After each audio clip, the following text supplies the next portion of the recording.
Here is the voice of the working class, Rick Smith.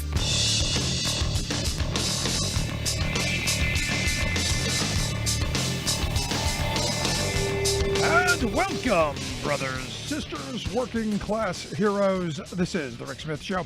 Thanks so much for being here today on the big program. Lots to get to, lots to talk about as the Trump Party convention off to an interesting start as, well, what is it? More than 24 Republicans have come forth to endorse Joe Biden.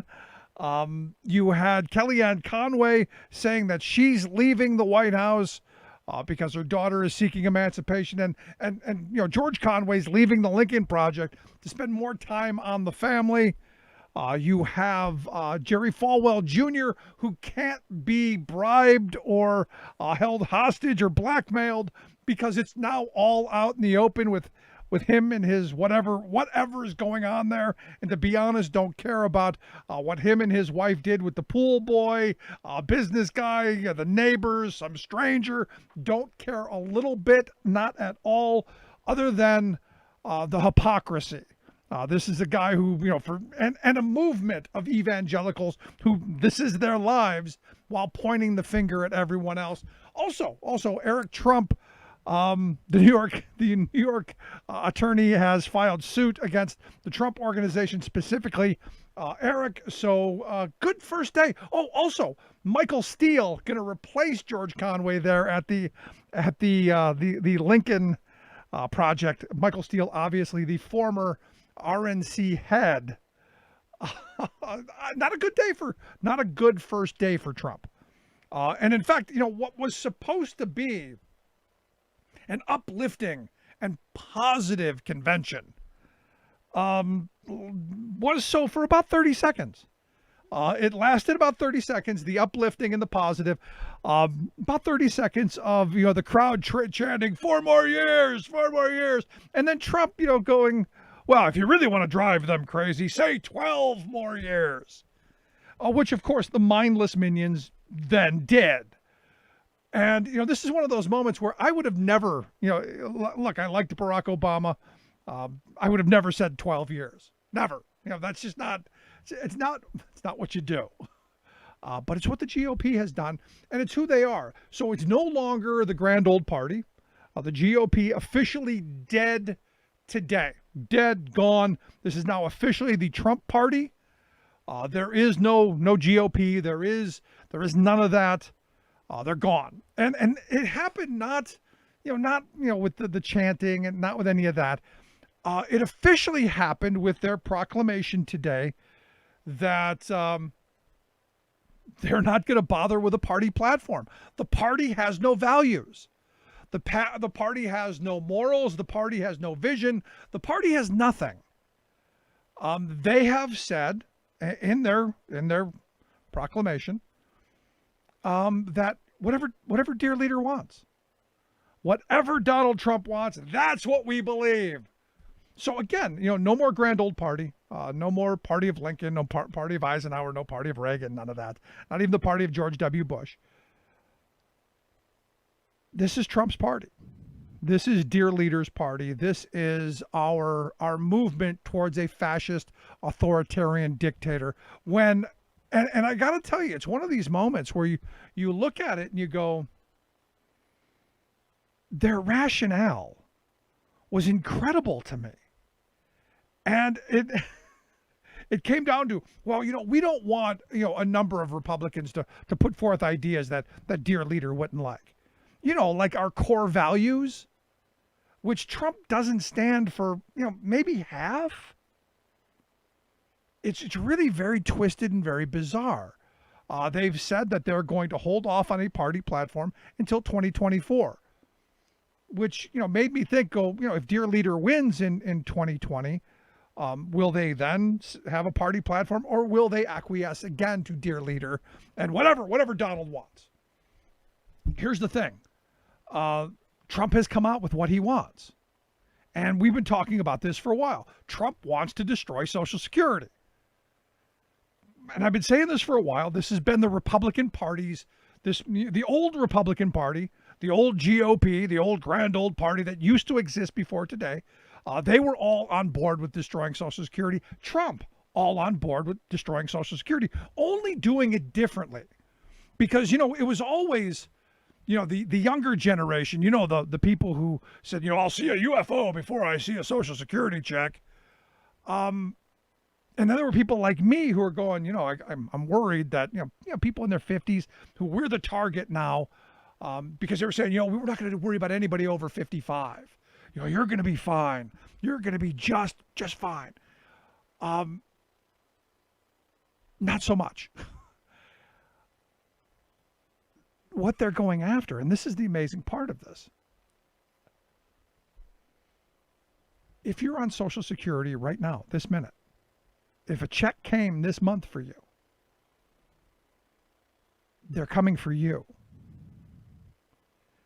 Today, a letter was released by Stephen C. Gose. Stephen is the chief actuary for the Social Security Administration. He wrote a letter to Senators Van Hollen, Sanders, Wyden, and Schumer, which, as I said, was released today. And not surprising, he said if Trump gets his way, Social Security's done. And like I said, not for the generation who thinks that Social Security check's going to be, like a UFO or my generation, or we're talking about people on Social Security this moment. Those people who their sole bit is right now. They're coming for you now. According to Goss, he says if Trump gets his way on ending the payroll tax, which I have said is a bad idea, he says that the Social Security fund funding by this payroll tax would be ended. He said the disability insurance trust fund would be exhausted by the middle of 2021. So those of you who are unable to work because of disability, unable to work because of a bunch of reasons that we've said, these folks are disabled. By the middle of next year, your checks are cut off. You're done. By the middle of 2023, which is just a couple of years down the road, the Old Age and Survivors Insurance Trust Fund, that's what everybody else gets. That's what Granny gets every month, like clockwork. By 2023, done. He said there would be depleted with no ability to pay benefits thereafter. It's over. And so my mindset is if Trump is elected in November, based on what he's already told us, Social Security is over. Social Security is done. That's it. Mission accomplished. Former GOP, current Trump party loyalists. That, if right there, part of the agenda, part of the platform. And it used to be that Republicans were like, no, we Social Security was the third rail of politics. You don't touch that, because universally everyone goes, that's a good idea to have, anti-poverty insurance so that when I get old, I don't have to choose between a street corner or a cardboard box. I can maybe live in my home and I don't have to decide between cat food and medicine. Maybe we shouldn't have that. The Trump party is going, screw you. We need tax cuts now. And we know who these benefits, these tax cuts would benefit. Certainly not you or me or the folks who don't have jobs, but people like Trump. And the weird thing is it isn't even an awful lot of money that you would go, oh yeah, we need to have this. It's an ideological thing. It's a way to keep people desperate and in poverty forever.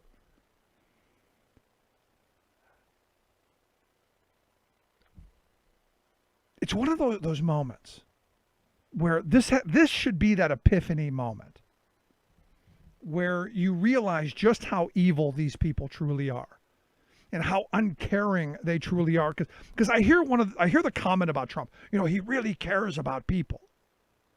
And you go, really? Do you really believe that he truly cares about we the people when he does the things that he does? I guess it depends on which side of the divide that you're on. Because what Trump has done masterfully is he has taken and he has really used the divides of this country like no one else has done. He has figured out how to pit people against each other like no other president could or I think ever would. He believes his path to total domination, again, part of his wording, we must totally dominate, is through division, is through keeping us pitted against one another. And it's interesting to me in watching how, the Black Lives Matter stuff is played out, because part of his official platform, because he now has his official platform, evidently the Trump Party platform, which is to double down on more police. We're not going to defund the police. We're going to double it. They're going to fully fund and hire more policemen. We're going to get more cops on the streets. And that comes out a day after, again, another unarmed black man is shot in the back 7 times getting into his car while his kids are sitting in the back seat. They're going to double down, more cops. They're going to increase penalties on assaults on police officers. They're going to bring violent extremists like Antifa to justice. Never mind the Proud Boys who have done all of this kind of nonsense. They're going to end cashless bail. So you poor folks who get arrested, that means you're going to sit in jail a long time. Now remember, this is the law and order president.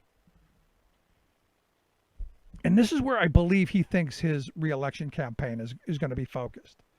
Because literally our cities are burning.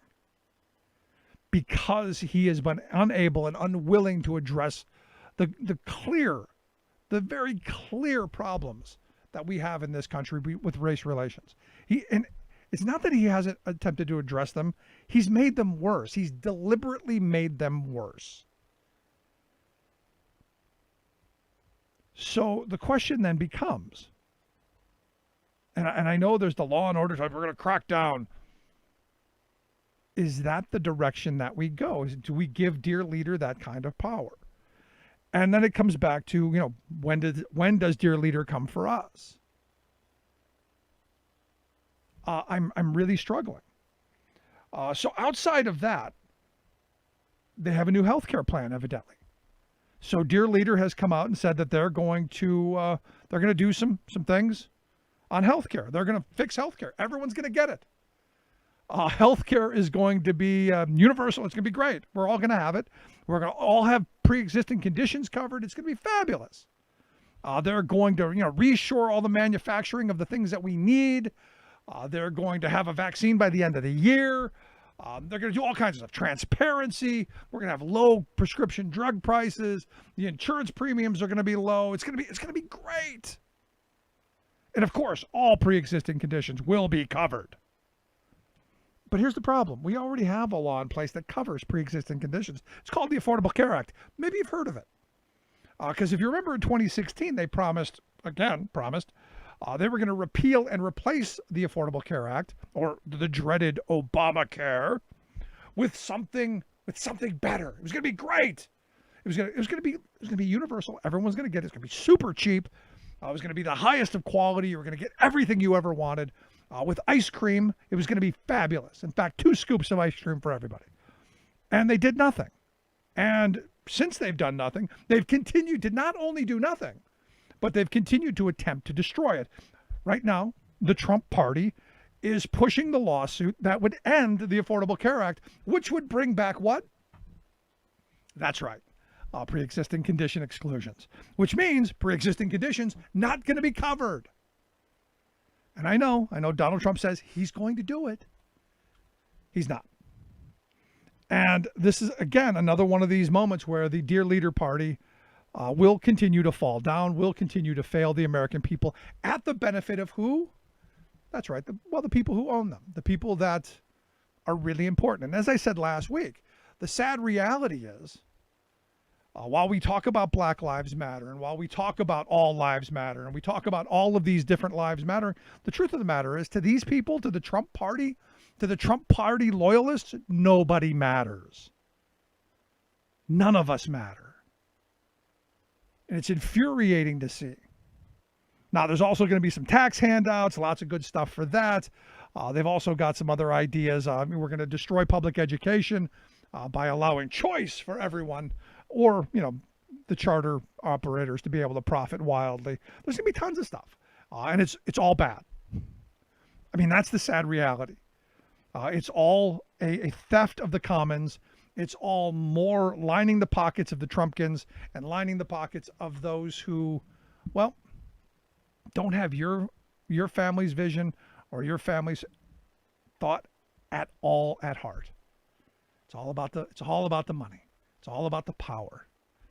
And sadly, one of the two major political parties in this country just dropped to its knees and surrendered to dear leader. I'm curious, what do you think of that? I'd love to hear your thoughts. You can email me, rick@thericksmithshow.com. I'm going to take a quick break. Right back. Stick around. You're listening to The Rick Smith Show. Nothing more American than workers standing up, and the union gives a voice to win. On The Rick Smith Show. I'm Rick Smith, and this is Labor History in 2. On this day in labor history, the year was 1922. That was the day 1,300 workers from 4 railroad brotherhoods walked off the job in Joliet, Illinois, near Chicago. The walkout threatened to paralyze freight service for steel mills in nearby Gary and other regional industries. 400,000 railroad shopmen had been on strike across the country for nearly 7 weeks. Newspaper headlines that day warned a general strike of 2 million trademen loomed on the horizon. Brotherhood leaders promised sympathy strikes in response to threats made against their members by troops on duty at railroad centers and yards. There were also real concerns about the health and safety of trainmen, given rolling stock was no longer being maintained. In Joliet, workers stayed away under threats from troops. Additionally, Illinois Central trainmen faced threats from striking miners throughout Kentucky and Illinois, who warned, "Stop transporting non-union coal or suffer the consequences." Resentment had been building up against state guard troops stationed in Illinois yards. Earlier in the week, striking shopmen had engaged in a fatal confrontation with Joliet sheriffs that left a striker and a railroad detective dead and scores injured. Riot orders were called when authorities sought to arrest striking shopmen who had stormed the home of a scab. Brotherhood workers refused to return to work unless the troops were removed. Warren Stone, president of the Brotherhood of Locomotive Engineers, stated, quote, "We are not going to have our men shot up or beaten up or threatened by armed guards at railroad shops and yards. When the men cannot go to work without having irresponsible armed guards endangering their lives, they may go home and stay there. There will be 100 more cases soon if conditions are not changed." Like what you hear? Check out more at laborhistoryin2.com. Welcome back to The Rick Smith Show. Now, here is Rick Smith. So in Dear Leader's platform of the Trump party, their platform, he says he's going to create 10 million jobs over the next 10 months. And you go, that's great. That's fantastic. Not going to get us back to where we were before the collapse, before your mishandling of the virus that caused this major recession and all of these, 50 million unemployed folks. But hey, I guess, if nobody's paying attention, that sounds like an awful lot. Sounds like a lot of help. The sad reality is our GOP friends, our former GOP friends, now the Trump party, they're not lining up to really help. And this Trump convention is showing just that. And here to share some thoughts on, where we are. I've asked Max Burns to come talk with us. Max is a Democratic strategist, also a columnist over at the Daily Beast. He's got a piece out. Trump's latest COVID-19 relief proposal is just another tax cut for the wealthy in disguise. Max, thanks for taking time for us. Thanks for having me. So, apt headline, and basically the policy that they've moved forward on is how to enrich themselves and their wealthy donors, while the rest of us, well, we're kind of screwed. Yeah, it's shocking to torture a phrase we've heard a lot. The mask has really come off the Republican Party this past term. And we've seen Senate Republicans go home for a holiday and to go have the party convention without so much as a concern for the 30 million unemployed Americans who don't have any more supplemental coronavirus insurance. That $600 a week is gone out of their paycheck. And these are people who aren't just Democrats. There are red state Republicans who are about to lose their houses because they can't afford their payments anymore. It's just inexcusable. Yeah, again, as you point out, Mitch McConnell left. There has been a piece of legislation on his desk for months now that they haven't moved on. In fact, they haven't even passed their own piece of legislation, which you go, at some point you do your job, which makes me think that the former Republican Party, now the Trump Party, they really don't care about us. They've got to be all in on whatever the fix is, because it's clear they don't care about what we think. And the Republican Party plainly has no plan. And that is sadly a literal truth now. We saw for the first time in Republican history, the party has not made a new party platform for 2020. They decided to just reuse the old one in 2016. So they are literally directionless and offer no forward-thinking plans for the country. So if you're thrilled about where we are now, just imagine how far down the hole we're going to be in 4 more years if we reelect Donald Trump. Yeah, I mean, has that ever happened before where they've just gone, we're not going to bother going through that whole platform thing. We're not going to, put down on paper what our values as a party are. Because look, most of us look at those platforms and go, they're not going to do them anyway. But it is a statement of core values and something at least you go, okay, I can identify with that. They're just now going, screw it, whatever Donald wants, whatever dear leader wants. Absolutely. Platforms, especially these big convention platforms, are really products of debate and discussion and give and take. And there's just no interest for that in the Republican Party. Either you support whatever the president does today, or you're out of the party. And they're not interested in hearing from independents. They're not interested in hearing from Democrats. They represent the minority of voters who elected them, and poorly at that. Yeah, but here's the thing, and this is the weird part of this. When I saw this morning, I said, look, this is the end of the Republican Party. They're clearly the Trump Party now, in my view. But this is that moment where our grandchildren might look back and go, this was the beginning of either heading down the road towards full-fledged fascism or the moment we turned the corner and reclaimed our democracy. This is, to me, that kind of moment. It is. It's a pivotal moment, not just economically or from a public health COVID perspective, but really, as Joe Biden said, for the soul of our country. We have Republicans now that are looking at long-term structural unemployment through at least 2021, looking at people who are choosing between feeding their kids or paying their rent, and they're deciding to give billionaires at Mar-a-Lago another tax cut. And just for the record, since Republicans don't seem to understand it, a payroll tax cut does nothing to help someone who's unemployed. And the problem we're facing now is these jobs are just not coming back until this COVID crisis is dealt with. Right. So I'm sure they'd rather talk about anything else, because it's a disaster the way they've managed this crisis. No, this has been their failure. And the problem is they haven't owned it. And sadly, half the country doesn't believe it's owned it. In fact, I saw this weird poll, and it was one of these moments where you go, we just live in this most outrageous time in history where 57% of Republicans who were polled said that 170 some thousand people dead from COVID, it was okay. Now, granted, 10% of Democrats said it was okay, but you're going 170,000 Americans die, and that's okay. What kind of a bizarre world are we now living in? Yeah, if this is a good day for America, I'd hate to see what Trump Republicans think a bad day looks like. These are the same people who grilled Hillary Clinton for the better part of a day over her role in 4 deaths in Benghazi, and talked about that as being a disqualifying failure of leadership. We now have 170,000 Americans dead, and more terrifyingly, there's no end in sight. Right. We've seen Trump turn against his medical experts. And it's just clear that he's tired of dealing with this, and he's just going to roll the dice and hope that this country holds together long enough to get us to election day. Yeah, but here's the thing, and I've even heard from Republicans who are going, look, as you pointed out, the unemployment has dried up. We're falling behind on our bills. Our savings has been evaporated. of which most Americans didn't have savings. I mean, we throw the statistic out: 40% of Americans can't come up with $500. 60% can't come up with $1,000 in an emergency. What do you do when you lose more than half of your income? This political party has done not just nothing, but I would argue they've done more than nothing, because they haven't done anything to help people with rent. They haven't done anything with people with their utilities. And this stuff just is going to continue to build and mount until it's going to hit a crisis point to where, we're going to see, as we did in 2009 and 10, millions of people losing their homes and being out on the street.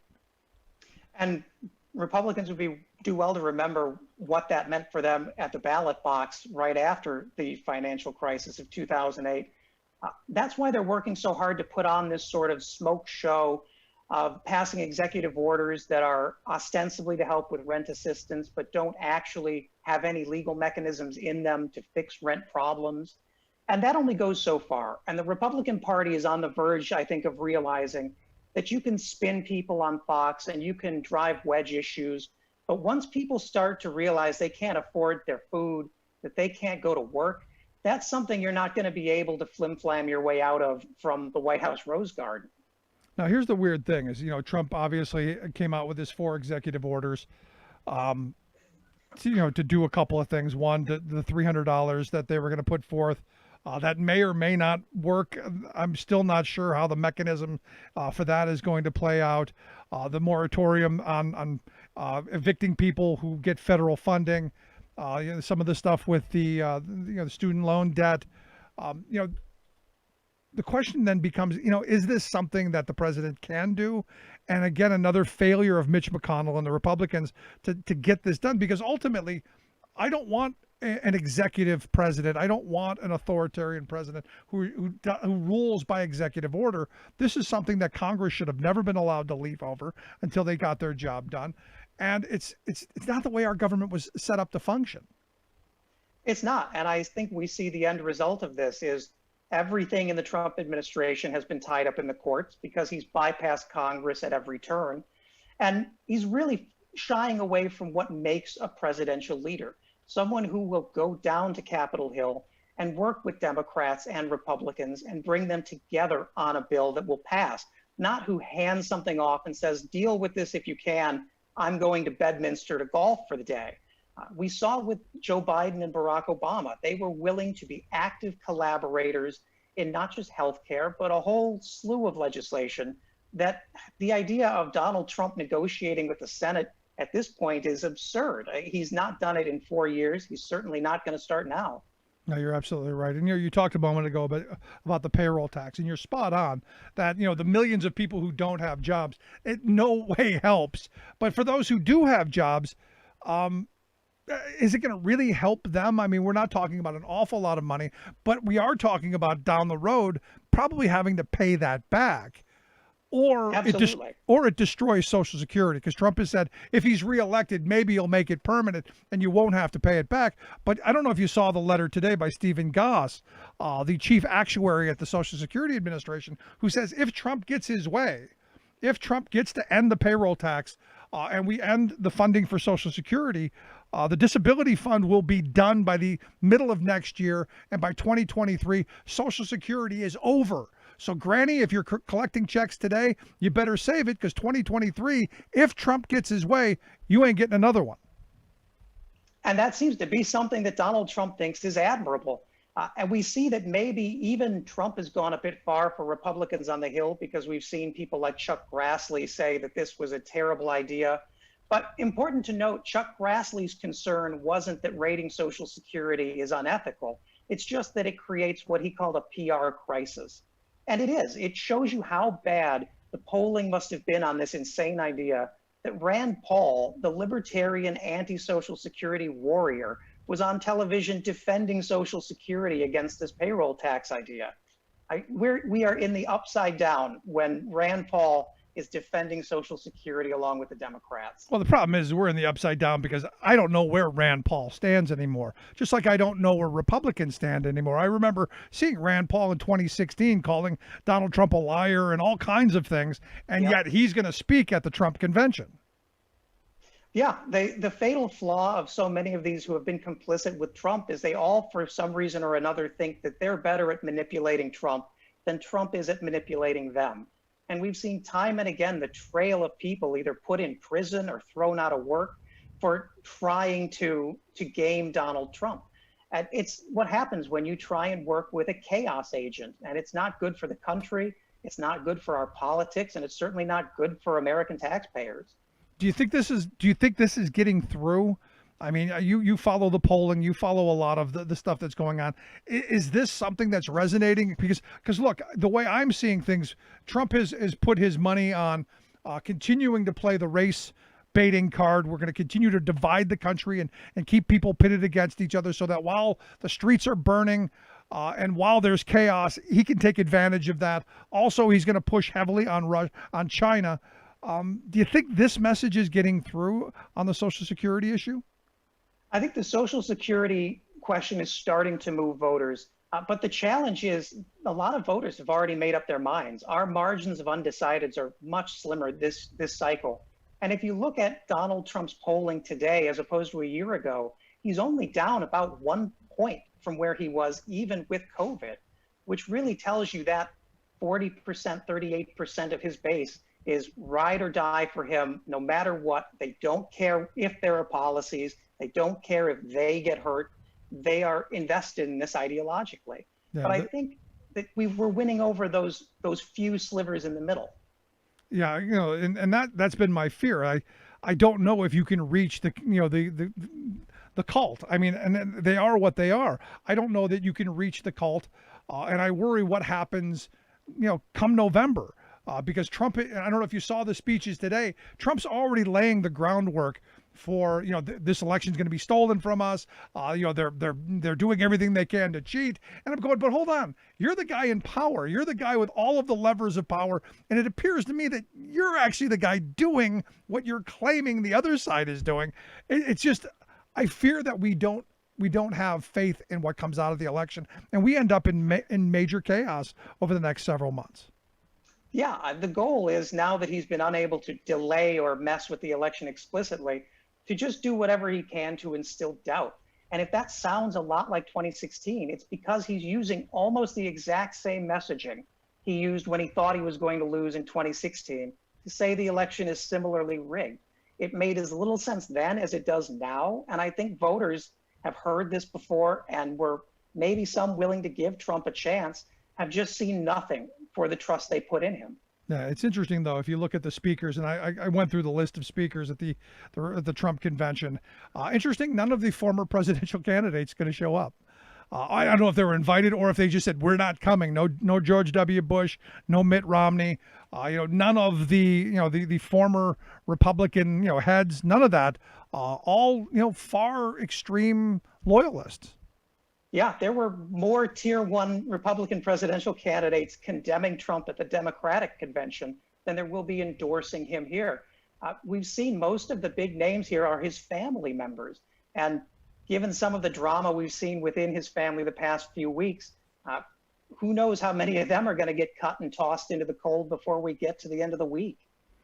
I'm hoping, and I'm willing to pay their accommodations at the Gray Bar Hotel anytime. I'm hoping the state of New York moves forward on everything that they're doing. Because look, at the end of this, I said it from the beginning. In fact, just the other day on our radio program, we replayed the inauguration day show that we did. Where we said it's going to be horrible, it's going to be bad, the kleptocracy, they're going to break institutions, they're going to do all this stuff. And they have done everything we said and then more. I'm hoping that we start locking people up. And if Biden takes office, we start doing perp walks daily. I'm hopeful. I think it's something that we certainly need to have some kind of accounting for the trauma this country has been through, or we're never going to resolve anything that's happened. Yeah. So last question I've got for you, and looking at where we are, any hope that there's help on the horizon? Because look, there are millions of people. Last I saw, some 50 million people who are unemployed, underemployed, millions of people without health insurance or underinsured. Is there help coming? I know that the Democrats and Mnuchin and Trump are pointing fingers. Any help you see coming on the horizon? I think we've at least started to see some Republicans realizing this is a real problem, but the power rests with us. This is our government. You can go to a place like extendpua.org, and they have tools to write your senator, call your senator. If people act, the Senate will act. They may do it grudgingly, and they may complain a lot, but they will do it. And that's what we need to focus on now. It's amazing to me that there was a $500 billion pot of gold for corporate America, but boy, when the little guy, working at the restaurant or the factory, or driving the truck or swinging the hammer, when they need the help, boy, it just seems like it's too much. We just can't do it. When Trump asked what the hell you have to lose, it seems a lot of people are starting to find out, and they are not happy. Yeah. What do you have to lose? Well, everything. Max, I appreciate the time. I appreciate the work that you do. Good stuff over at the Daily Beast. If you want to check out Max's work, we'll make sure we get links out on our Twitter account. Check out his story. Trump's latest COVID-19 relief proposal is just another tax cut for the wealthy in disguise. Max, I appreciate the time. As always, good stuff. Thank you. Our good friend Max Burns. Love to hear your thoughts. You can email me, rick@thericksmithshow.com. Quick break, right back. Stick around. You're listening to The Rick Smith Show. Remembering that united we bargain, divided we beg. Rick Smith.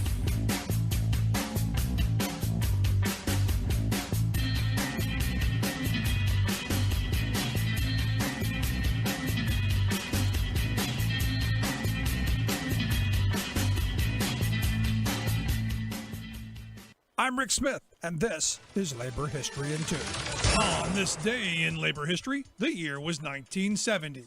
That was the day that the United Farm Workers went out on strike against California lettuce growers. The United Farm Workers had led a successful boycott against grape growers that had drawn national attention to the harsh working conditions and low pay of those who harvested our nation's food. In an effort to keep the United Farm Workers from organizing lettuce workers, some of the growers had signed contracts with the Teamsters Union. The United Farm Workers argued that these contracts did not represent the workers' best interests. As thousands of workers went on strike, Cesar Chavez called for a national boycott of all non-union lettuce. In the lead up to the strike, an estimated 4,000 workers attended a meeting in Salinas, California. One worker, Antonio Segredo, explained the importance of the action. Rael Macaredo, voice of the Farm Worker newsletter, reported his words, quote, "Let the people and the government of the United States know that we are ready to work,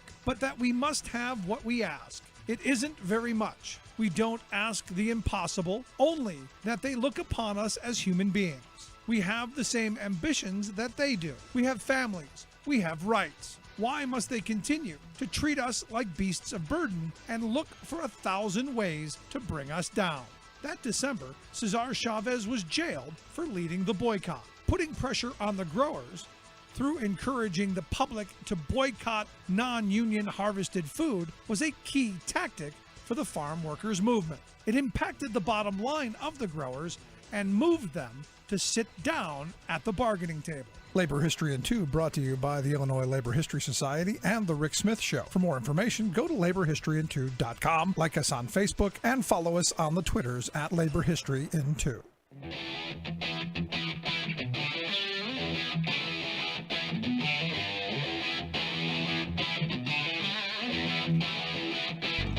Welcome back to The Rick Smith Show. Now, here is Rick Smith.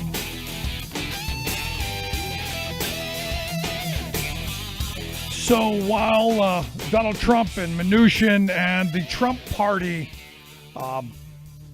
they're pointing fingers at Democrats for the unemployed being left behind and left out in the cold, the reality is the Democrats passed their HEROES Act months ago, and it's been sitting on Mitch McConnell's desk ever since. And look, the Trump party has done nothing to move forward, and we knew that was going to happen. You hear the likes of Ron Johnson, who said we can't take on any more debt. We shouldn't spend any more money. We should just wait this out, which means people are going to lose their homes. People are losing their insurance. Their savings is dwindling if they had any to begin with. And things are going to be bad.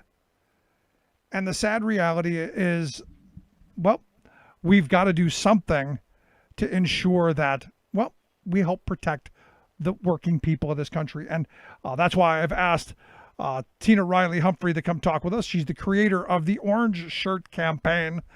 Tina, thanks for taking time for us. Thanks, Rick, for inviting us. We're happy to have Coach Gerard James with us as well. No, we're not able to get through to Coach James just yet. We're working on it, though. I wanted to talk to you first because, Okay. the thing is, as I'm looking at the numbers, I'm seeing the number of unemployed and looking down the road at the number of people who are going to be long-term unemployed. I'm happy to see that someone is doing something to raise awareness to their plight. What made you start the Orange Shirt Campaign? Well, Rick, I started this journey after becoming unemployed in 2007. And no one could have told me that I'd stay unemployed for 10 years. I mean, I had several degrees. I thought I had a strong network, which I found out really is only as good as the current job that you hold. I mean, I was a go-getter. I knew that if I didn't get a job, that I could make a job for myself by consulting or something like that. But by the second year, I was still unemployed. And I began to meet people at job fairs and at food pantries and found out that we were having similar problems. We were all looking for jobs that were supposed to be there during this Great Recession, and now we're in a pandemic. But those jobs were just not out there. And I learned an obsolete skill in college, and like many other Americans, we just weren't ready for, it was just where it wasn't happening for us.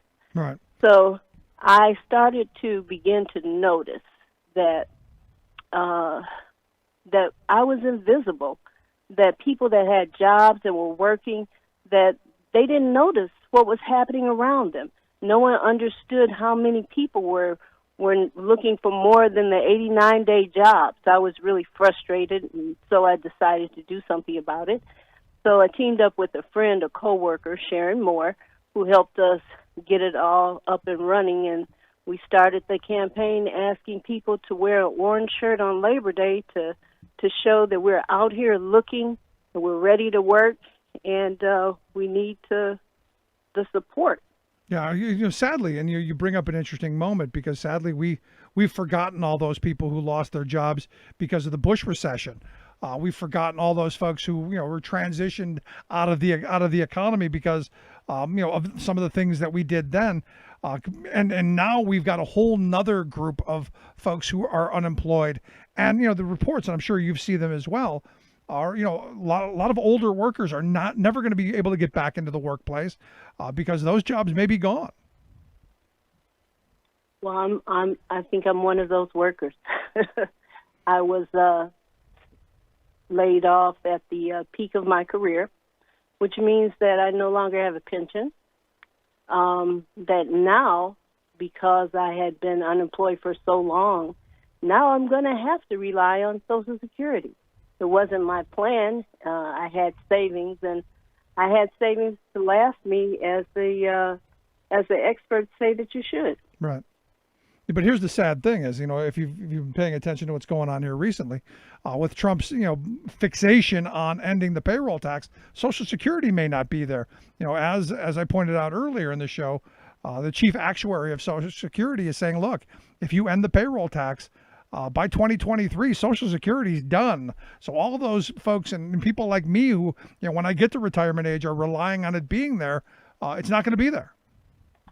Well, that's one reason why it's so important to get people to get out and support this effort, to bring awareness to the unemployment that is here. Right. There are millions of people who are unemployed.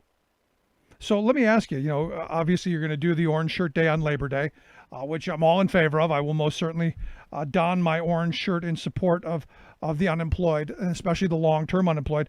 But out of that, what are you hoping comes from it? Are we talking about more job training? Are we talking about universal basic income? Where do you, re-education? What are you looking for to come out of this as a secondary step?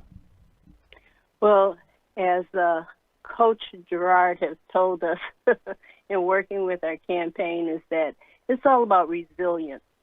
We want employers to know that the long-term unemployed, that they're not lazy, that there's a presumption that the long-term unemployed they don't want to work, and that's not the case at all. We hope that people will begin to look at the other ways to assist people who are long-term unemployed. But right now our effort is just to make people aware of it so that they can begin to do something about it. And for me, I would be pushing for policy to ensure that folks do get jobs. And I've said before, millions of times, that if the private sector can't, or more likely won't, create enough jobs for every worker to have one that wants one, especially as we get older, that the public sector has to be the one to step in. That we need an absolute jobs program from the federal government to ensure that every person has access to employment, and not just busy work, but actually meaningful work. And I believe that's possible. I just believe there has to be a movement that gets behind that. We do too, and I think the first step is to bring that awareness to the people. And we're really glad that you are promoting that and helping us to send that message out, that we have to get people out there. We have to dispel this notion, this cognitive dissonance, that we have to show people these numbers. And the only way to do that, I believed, was to have you wear something bright, something orange on Labor Day, and really get out there and show people. Yeah, something big and bright, and grab attention, and more importantly, grab attention to our elected leaders. And ultimately, that's what it has to come down to: is pushing our elected leaders to do what has to be done and what needs to be done. And we've got Coach Jared James on the line. Coach James, I appreciate you taking time for us. Hey, Rick, thanks for having us. So as we've been talking about, one of the things that I've been saying is, if the private sector won't or can't or will not create enough jobs, I want the public sector to do it. I want everyone to be able to have meaningful employment. But we just don't seem to be all that interested as a country in pushing that. And I'm hoping your program does some of that. Yeah, one thing we've been really looking at, Rick, is really in mobilizing the workforce. What we've been finding in different resources and different programs out there, like the New Start Career Network through Rutgers, the University of Rutgers, is that it brings people who have the experience term unemployed together, and they get together and they say, hey, here's where the jobs are, but not only that, here's mentorship, here are coaches, resume builders, skill builders, people to help put you in a position so that when you go out for that job that you're looking for, and not only that, to tell you where the jobs are at, that when you go out for that job that you're prepared to go out there and earn your job and show that, hey, I'm willing to produce for this economy, I'm willing to produce for this workforce. So it's a communal mobilization as well, of people getting together and say, hey, this is how we're going to help each other get out there. This is where the job's at, and let's roll. Yeah, and I would argue that the communal part of that being the, because people I've known who have been long-term unemployed, they suffer. They're suffering from depression, they're suffering from anxiety. They're worried about everything. And by having, I think, something of a community, because I know I'm thinking of one person in particular who got, I'm the only one who's going through this. By having that community, I think that you realize, hey, there are other people in this boat, and that together maybe you can move in a better direction. Yeah, the way we've kind of been structuring it, it's interesting. It's almost like Maslow's hierarchy of needs, right? You got to meet people where they're at and what they need immediately before you can start feeding their long-term aspirations. So that's why we've been giving people resources like foodpantries.org or the NC211.org system with over 19,000 resources to help people just get back on their feet, whether with it's residence assistance or food assistance. We're getting people connected with don'tgetkickedout.com or the evictionlab.com that's through Princeton, to get people to say, hey, this is how we can help you with your housing, this is how we can help you with your meals, this is how we can help you with utilities assistance. And not only that, here's also this communal network that once we've taken care of your physical needs and given you what you need to sustain life, we can get you mobilized into. Yeah. What's frustrating to me is, we went through all this in 2010, 2009, 2010, and I had hoped at the time that we would build the infrastructure, the institution, to ensure that we never had to go through it again. But here we are again, I guess. Yeah, here we are again. Go ahead, Jared. Yeah, I mean, here we are again, but shucks, we can't stay here. Got to keep going forward. Got to keep moving. That's one thing, and Tina mentioned it earlier, is that's what we're also pushing, this concept of resilience. I mean, yeah, we've had the past, we've seen low unemployment rates, but now we're at where we're at, and we got to keep moving forward, stay resilient about it, and show people that long-term unemployed workers aren't done yet. Right. A little bit of the power of positive thinking. Tell me a little bit about your story. I heard Tina's a little bit. I'm curious yours. I know you were a football coach for the what was it? The Los Angeles Wildcats. There we go. XFL. Yeah. So I was coaching for the Los Angeles Wildcats. I'm 27 years old, getting started coaching with a professional team. Then all of a sudden the pandemic hits, and the league closes. Coronavirus is hitting Los Angeles, so I moved back home to North Carolina, and just kind of thinking to myself, like, wow, here I am, and time goes by, and there's no phone calls for jobs, and next thing you know, different sports teams and leagues are closing down, and I find myself over time saying, wow, I'm that person. It's breaking the stigma, and for me, it broke the stigma of who I thought the long-term employed were, and now here I am. In that position. And once Tina told me her story, I related to it just because of the situation I'm in. And I thought, you know what, why don't we partner up and bring some awareness to this? No, excellent. So, last line of questioning I've got then, how do you get people, how do people get involved in what you guys are doing? You have a website, Facebook page, what are you doing? That's a great question, Rick. Tina, you want to take this? Well, they get involved by wearing the orange shirt. We are not a 501c3. We don't have a website. We use Facebook and Twitter because those are free and most people have a phone and can access them. That's just our ask. Wear an orange shirt on Labor Day. And Rick, I'll add this too. Follow us on Twitter at @remember_orange and on Facebook at @rememberorange. And if people are out there, if your listeners are out there and they have resources in their areas and in their states and in their communities that can help people get connected to different job programs, send us a message on our site. We'll gladly repost it. We'll gladly boost it up and get it out there. We want to connect people with the resources that are out there, Rick.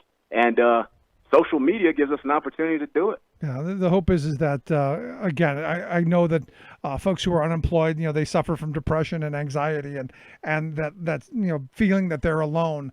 If they can connect with other folks and begin to, to build the community that you're talking about, maybe we build a powerful political movement in demanding that, well, maybe our senators and our elected leaders actually do something to help folks. Again, I hope folks will check out your social media. We'll make sure we'll get links out so folks can do that. But Jared, Tina, I appreciate the time. Thanks so much. Hey, appreciate you, Rick. Good stuff. Again, as I said, we'll get links out on how you can check out the Orange Shirt campaign, and I will certainly be wearing the orange shirt that day. Gonna take a quick break. Right back. Stick around. You're listening to the Rick Smith Show. We're working people. Come to talk. Remembering that united we bargain, divided we beg. Rick Smith.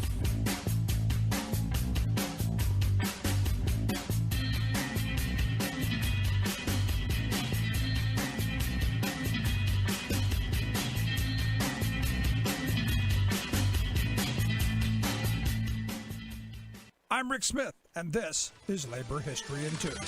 The year was 1877. That summer, during what came to be known as the Great Upheaval, police, the U.S. Army, and the National Guard brutally crushed a national railroad strike. The simmering anger of working people had many elected officials and industrialists on edge. One man saw the labor unrest as a business opportunity, and on this day in labor history, the treasurer of the Gatlin Gun Company wrote a letter to the president of the Baltimore and Ohio Railroad with a proposal. He wrote, "We have the honor to suggest that you strengthen yourself now against such emergencies in the future by providing yourselves with Gatlin guns. 4 or 5 men only are required to operate it. And one Gatling with a full supply of ammunition can clear a street or track and keep it clear. The 6-barrel hand-cranked weapon could fire 200 bullets a minute. Upgrades to the gun soon had it cranking out an astonishing 600 bullets a minute. This ferocious new weapon set its sights on the cause of labor. In 1878, in Cleveland, Ohio, 25 prominent citizens formed the Cleveland Gatlin Gun Battery to deal with labor uprisings.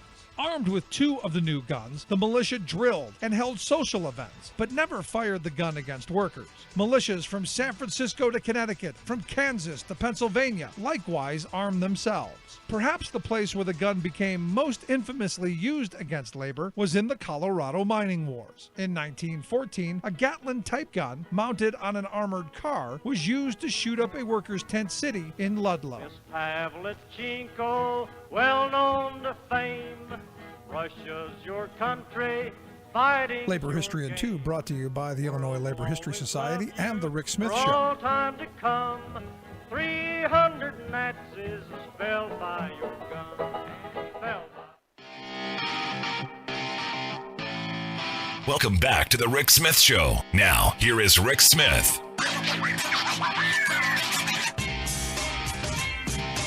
So 60 Minutes ran a story on the driverless semis. And I've been saying for about the last 5 years that within 10 years, you're going to see no more long-haul truck drivers. That it's the end of the coast-to-coast truck driver. The last mile driver is going to be fine for a good long time. Your regional driver is probably going to be okay for a number of years. But it's those long hauls, coast-to-coast, 1,000-plus miles. Those jobs are going to be all gone. And it's all because the automated vehicle is here.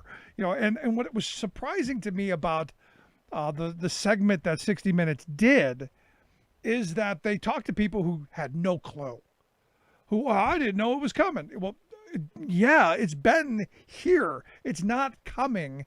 It's here. It's a matter of them rolling it out in a way that we don't freak out.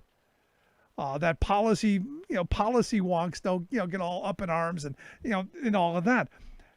This is going to be a major, major shift. And there are going to be, millions of people unemployed because of this. And this, again, comes back to, what we were talking about in the last segment about, people who are going to be long-term unemployed.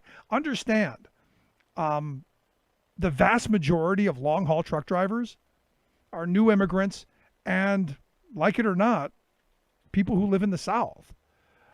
So when those jobs all go away, what happens to those communities that this income goes to? Because the companies aren't going to share it. They're saying a truck that drives itself about $250,000, which isn't an awful lot of money in the grand scheme of things. When you figure the truck, $100,000 to begin with. That's like a 3-year payoff if you're paying someone, $40,000 a year or less. So what do you do in those moments as we're automating away entire segments of our work life? For me, this is where it comes back to we've got to have policies that are specifically in place to help the long-term unemployed. Because those truck drivers, people like me, people in their 50s who this is what they've done, you're not going to send them back to college to learn to be, whatever.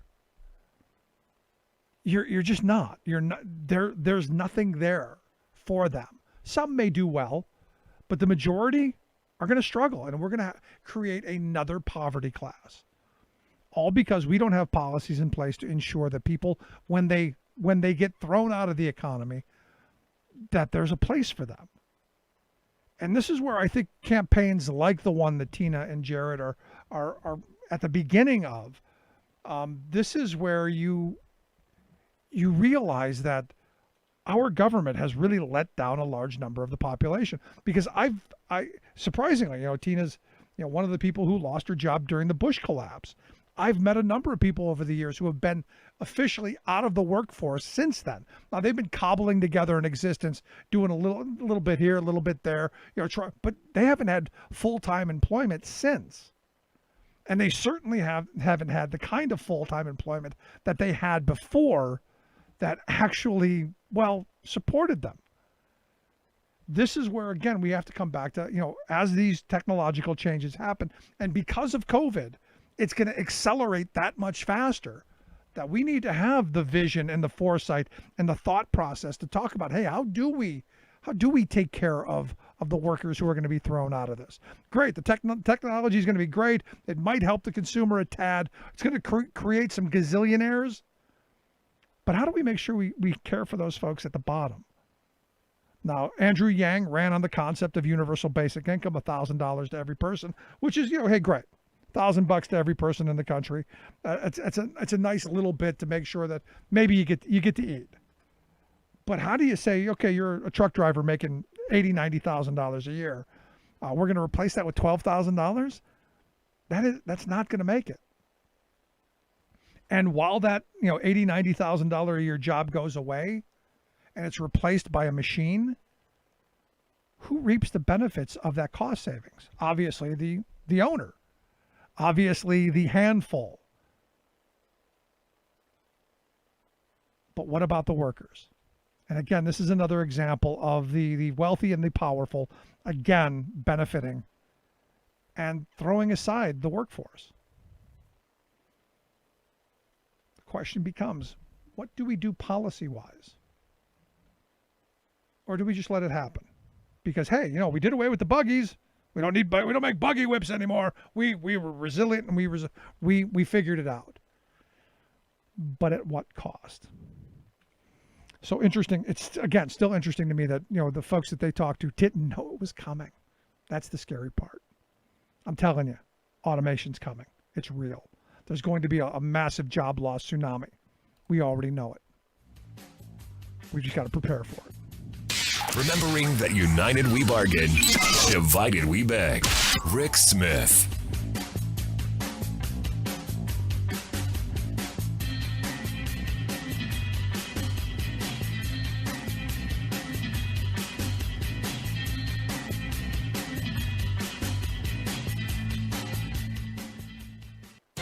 Gosh, our Trasher-in-Chief has really been busy lately, calling Kamala Harris nasty and calling our post offices a joke.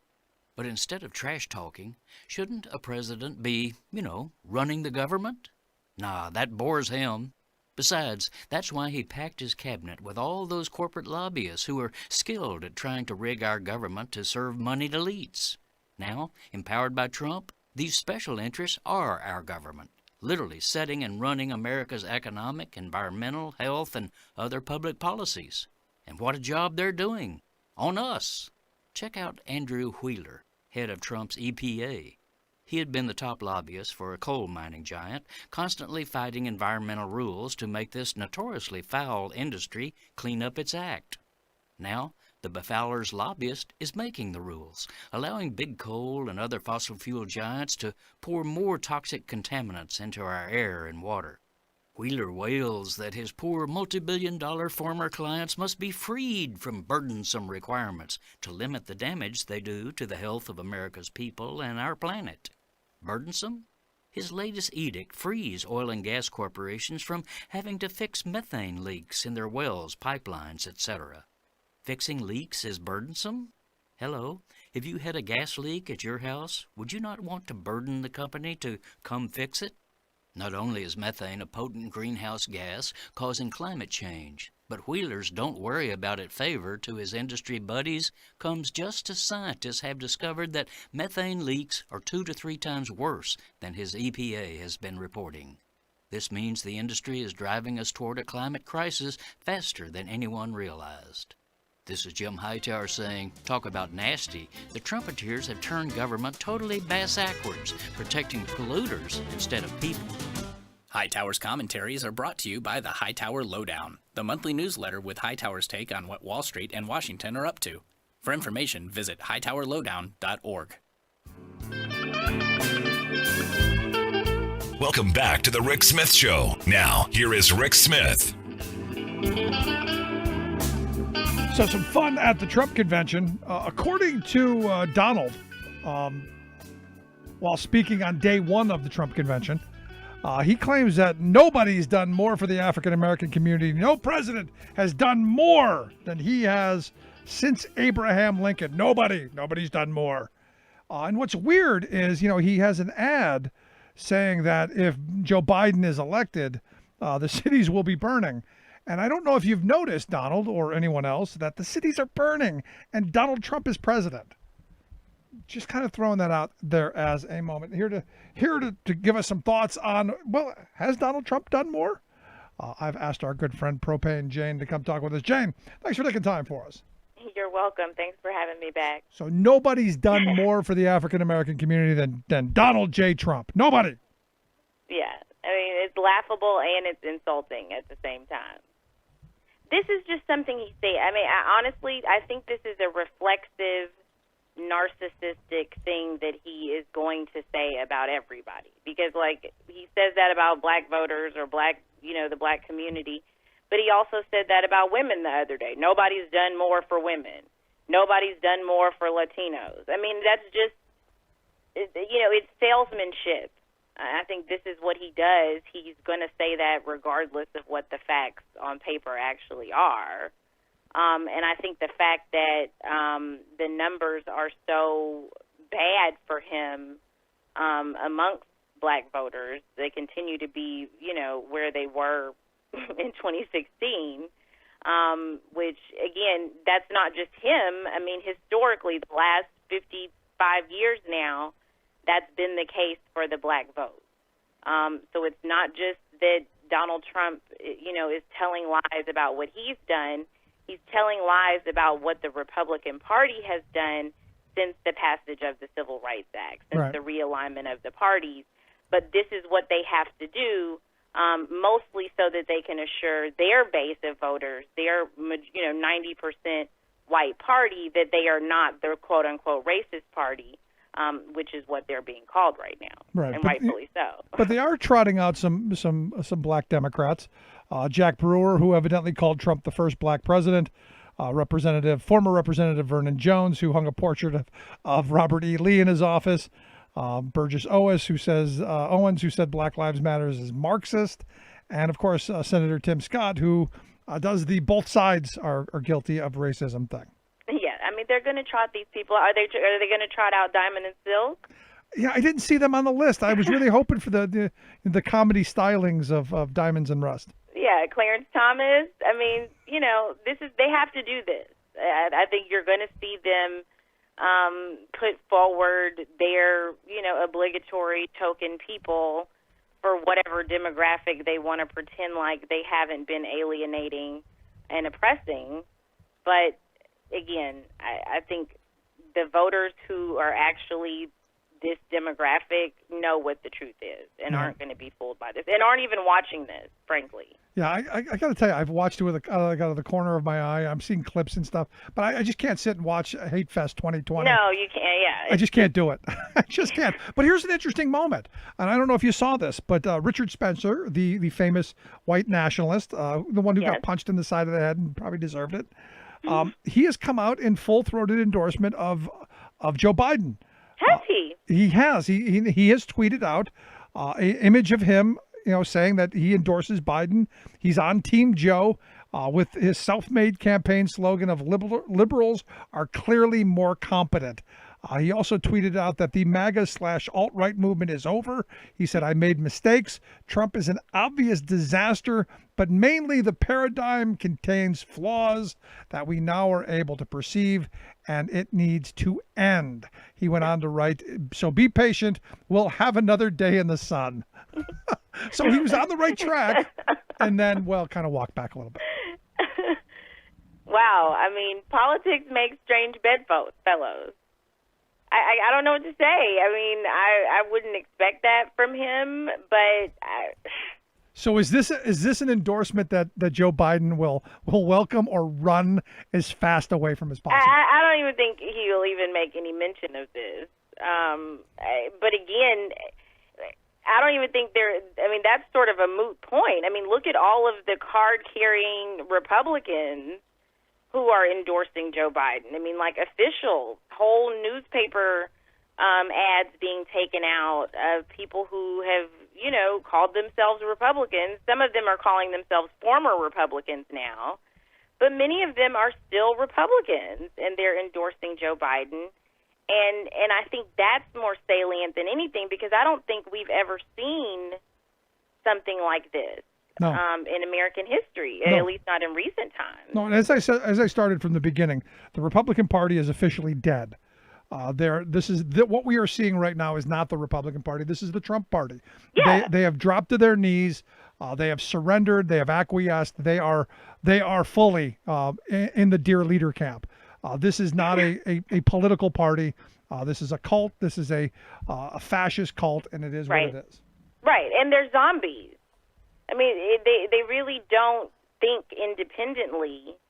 It's sad, but I think this became apparent to the entire country with the impeachment vote, and the way that the Senate Republicans basically just said, we don't care, we're not going to get rid of him, and whatever happens after this point, we it is what it is. Right.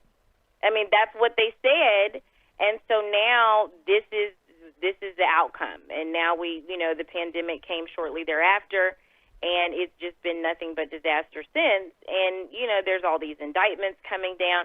So anybody who's still left, who still wants to assign themselves association with this, they're ready to go down with the ship. Yeah, and you look at them, you see them, their names are all listed right there. Yeah. I mean, they put out their speaker list, and I was shocked by a number of them. It's just incredible. But look, I mean, the heart of what used to be the Republican Party, to me, is a death cult. And I don't say that lightly or because it seems to be in vogue now. I look at this latest poll by CBS News, their battleground tracker with YouGov. They asked the question, the number of U.S. deaths from coronavirus has been acceptable or not acceptable.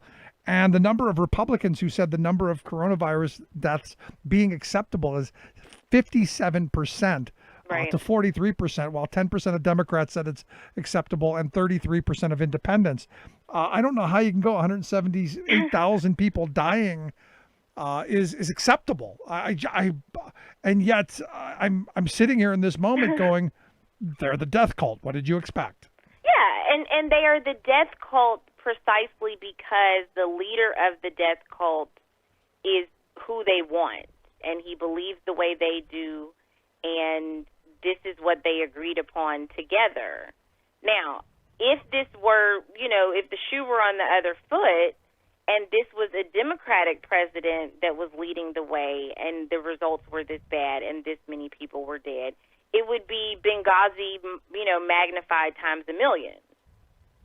But it's just that this is our guy. We made this choice. We didn't make a mistake. We're right. You're wrong. Kiss my ass.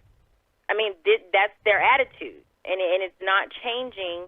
And it's because their identity and their whole entire belief system is wrapped up in that. And that's why these contradictions with, okay, but you said you were pro-life. How does all these deaths and you thinking it's acceptable match with pro-life? The only way is because they have deified this man. And any deaths that happen are just, these are sacrifices that just had to happen for the greater good. And he's doing the best he can. It is what it is. Prosperity gospel. We're doing better because we're just better. It's too bad for those people who died because, they just aren't the strong. They just aren't the strong. The strong have survived. This is their mentality, and this is how they can stand before the American people every single day, day in and day out, and tell all of these lies and continually, brazenly corrupt our democracy because they know that they're base. They know that the people who are still with them see them as infallible. Nothing they do is going to be wrong. But here's the thing. I as I'm watching Trump's speech, and the weird thing is Trump's going to speak every night. I'm going, how much of a narcissist do you have to be that? And I don't think that it's ever happened in the history of conventions that you've had the nominee each night, participating in his speech. Maybe I'm wrong, but I don't think that's ever happened, has it? I don't think it's ever happened, and I agree with you. It's purely related to his level of narcissism and the fact that he simply does not trust anyone to talk about him better than he can talk about himself. He does not trust anyone else to get this message across and to speak to the people the way he wants them spoken to. And so they're going to, and it's not just that, because certainly it is that they have a limited, swamp to pick from in terms of who's going to speak at this thing. That is a major part of it. But the other piece of it is really just that he wants to control the message. So it's either going to be him or, 5 members of his family. And then you get to 6 other people who are not in his family. And that's how protective he is of that message. It's very fascist. It's very authoritarian. And it's very sociopathic. There's a lot of control that he's wanting to take in this moment because he feels out of control. Yeah.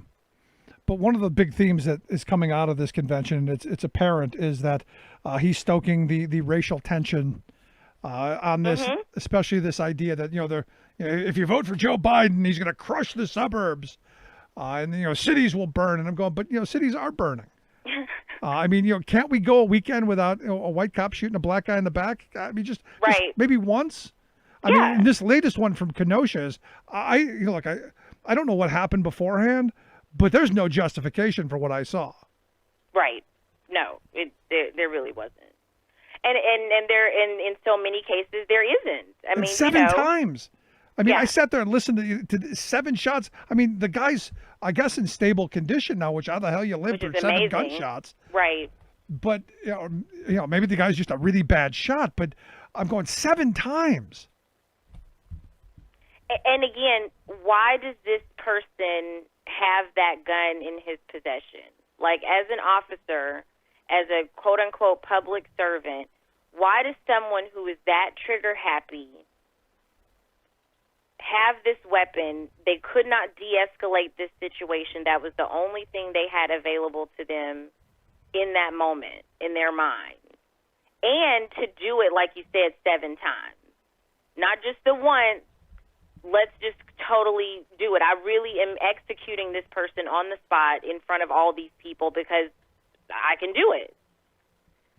There is something about that individual. It's not just the institution. Certainly it is the institution that hires these people and keeps them there and won't hold them accountable. But there is something else going on in the individuals who are working within the institution. It's not just a bad apple, but there is a psychology to that whole system where it brings people in who think like that, and it aids and abets them. It makes it easy for them to go out to the public and react in this way, because that's just the culture and the belief system of the people who work there. Yeah. And as we find out today in the Trump party platform, since the former Republican Party has acquiesced to Donald Trump, whatever you want, dear leader, you follow whatever you want, we're going to give you. We're all in. According to them, they're going to fully fund and hire more police and law enforcement officers and end cashless bail. Yeah, they're going to do whatever he wants. They're going to do whatever he wants. And which means they are going to continue to champion the very things that are aggravating all of these problems and pouring salt in all of the wounds. And again, that's on purpose.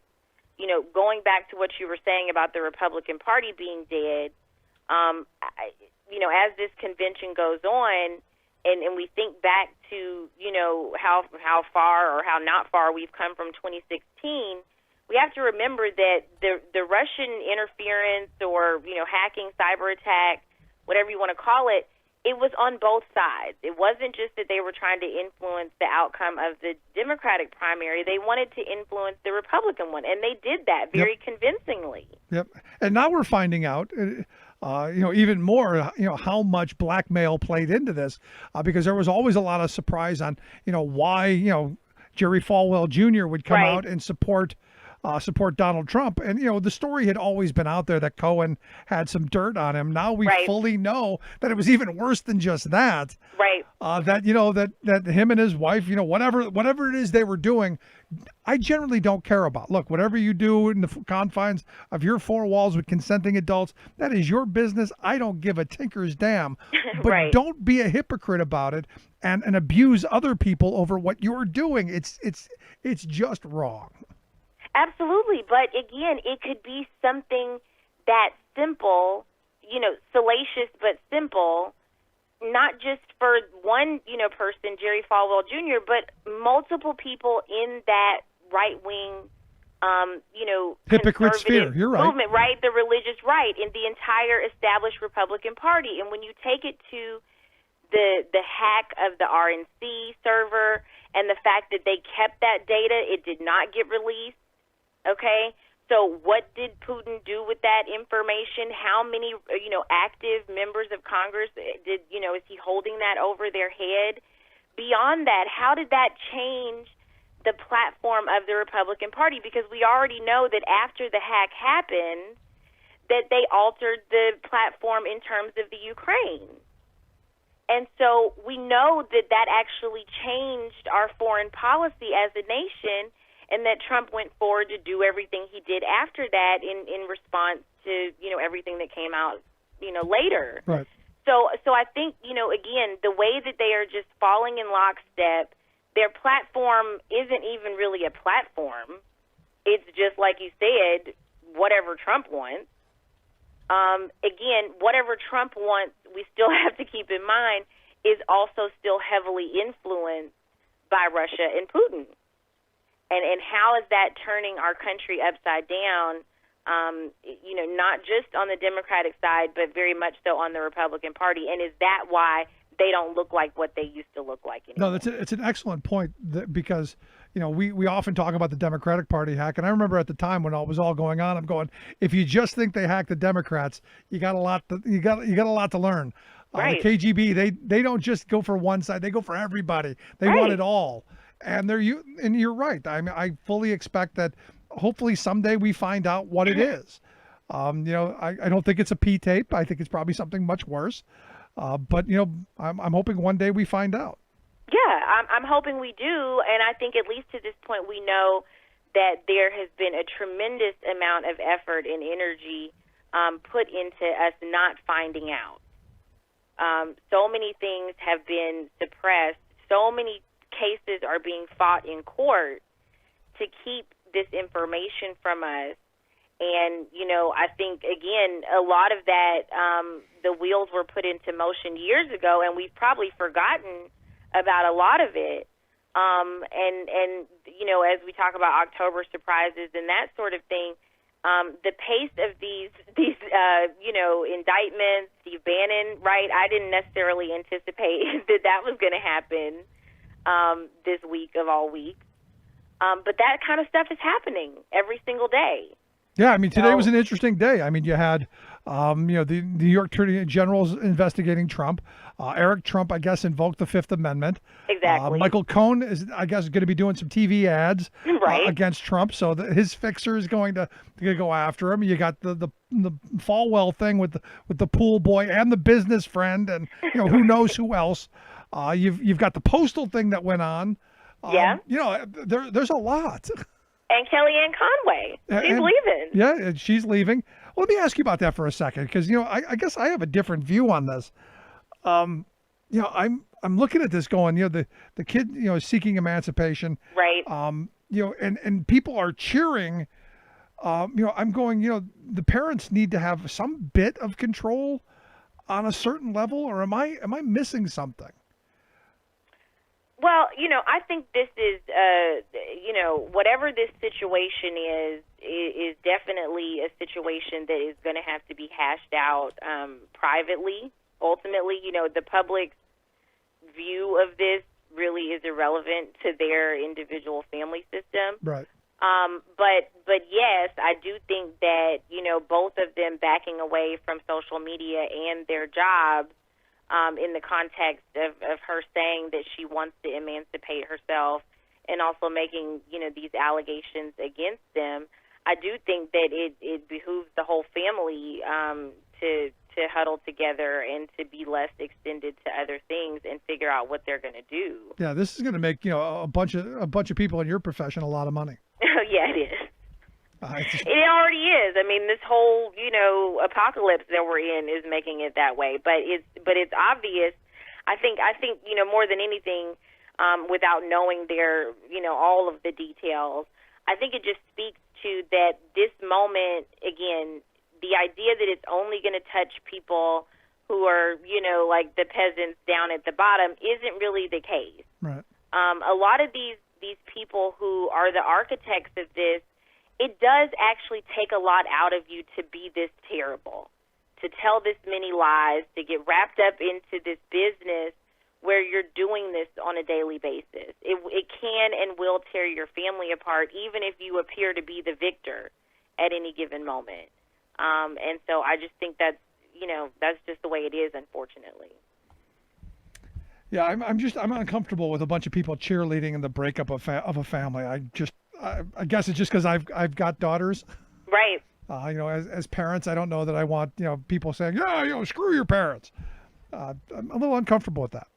Yeah, and I think it also is a testament to how I don't know if have you seen that clip where it's like everybody knew, it's like Ted Cruz knew, and Kellyanne Conway was in there, and I didn't expect to see her there, and I've sort of just forgot about who she was before she became Trump's mouthpiece. Right, they're both political operatives. Exactly, right? I mean, before she became the alternative facts lady, and it's just, I can only imagine how, certainly when it's your job, that you're playing this role, and 1 minute you believe one thing, and the next minute you can believe another thing, and it's just for the ratings or it's just for the job you're doing.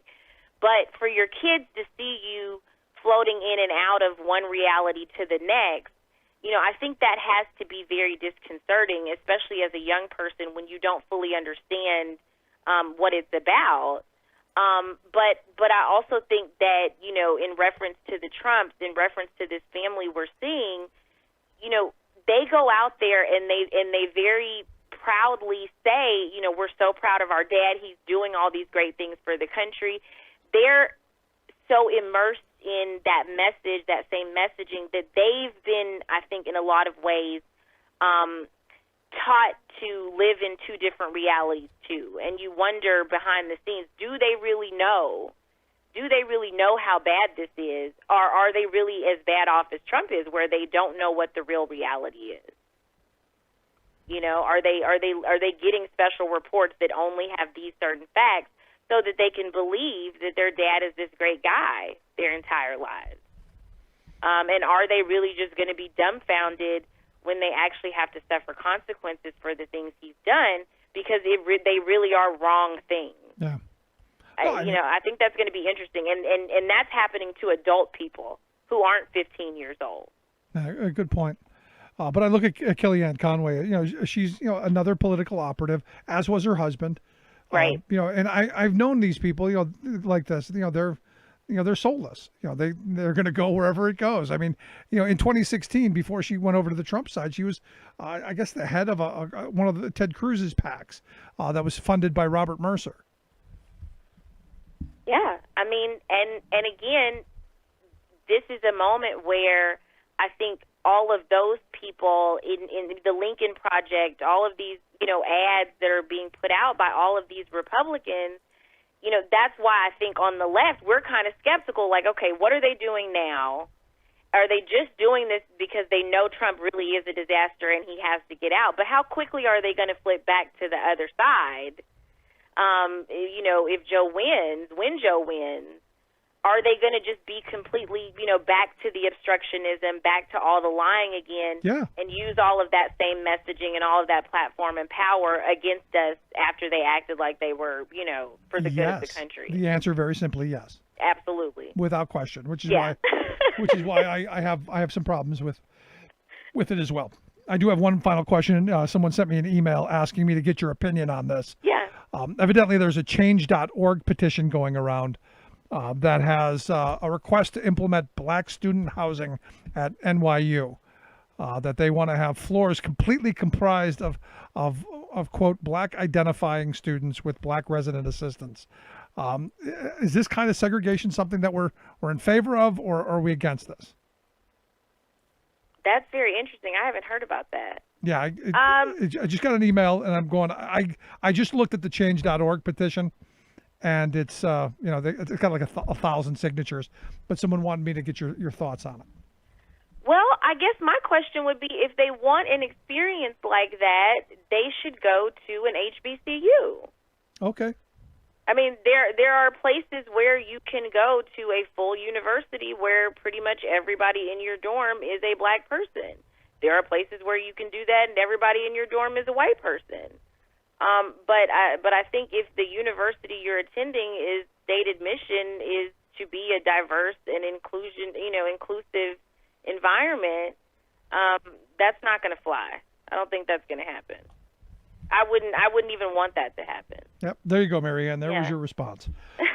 So I have asked the question. I personally, I hadn't thought about the HBCUs, but there you go. There's a good answer. Yeah, I mean, there's certainly, it's there if you want it. I mean, but NYU is not there. Yeah. Yeah. That's the best I can do. There you go. Good stuff. As always, I know I said last question, but I wanted to get your just one last comment on how we get through Hate Fest 2020 as the Trump convention goes forth. I think we have to actually remember what the foundation that we laid out in our convention, which was empathy and love and working together to make things better. You're going to hear a lot of hate. You're going to hear a lot of division. You're going to hear a lot of fear tactics. The party that is reduced to making you be afraid, that person isn't offering you anything positive. That person is simply just trying to get at your base instincts and make you make a decision out of fear and out of ignorance. Whereas on the other side, you can choose helping other people, caring about other people, actually wanting things to be better and coming up with solutions to make them better. Those are really two different offerings, and I think that you're going to hear the difference. If you do hear the clips, pay attention to that. Pay attention to those buzzwords and how you feel afterwards and whether or not you want to get up and grab hands and actually get the country right back on track, or if it's making you more afraid of your neighbor and wanting to isolate to yourself. There you go. Good response. Jane, I appreciate the time. As always, good stuff. You too. Have a great week and be safe. You as well. Our good friend Propane Jane. Quick break. Right back. Stick around. Listen to The Rick Smith Show.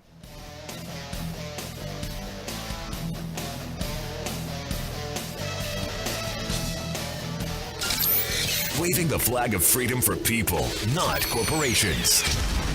Rick Smith.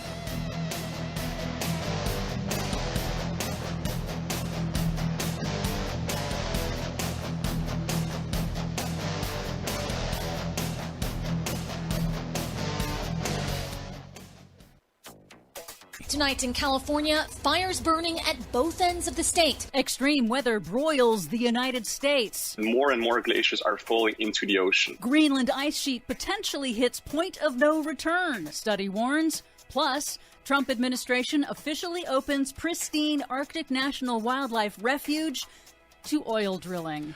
All of those disappointments and more straight ahead from BradBlog.com. I'm Brad Friedman. And I'm Desi Doyen. Stand by for 6 minutes of independent green news, politics, analysis, and snarky comment. Mr. President, let me ask you about a breaking news story from the Wall Street Journal. They say the Trump administration plans to open up part of the pristine Arctic National Wildlife Refuge to oil drilling. What can you tell us about that?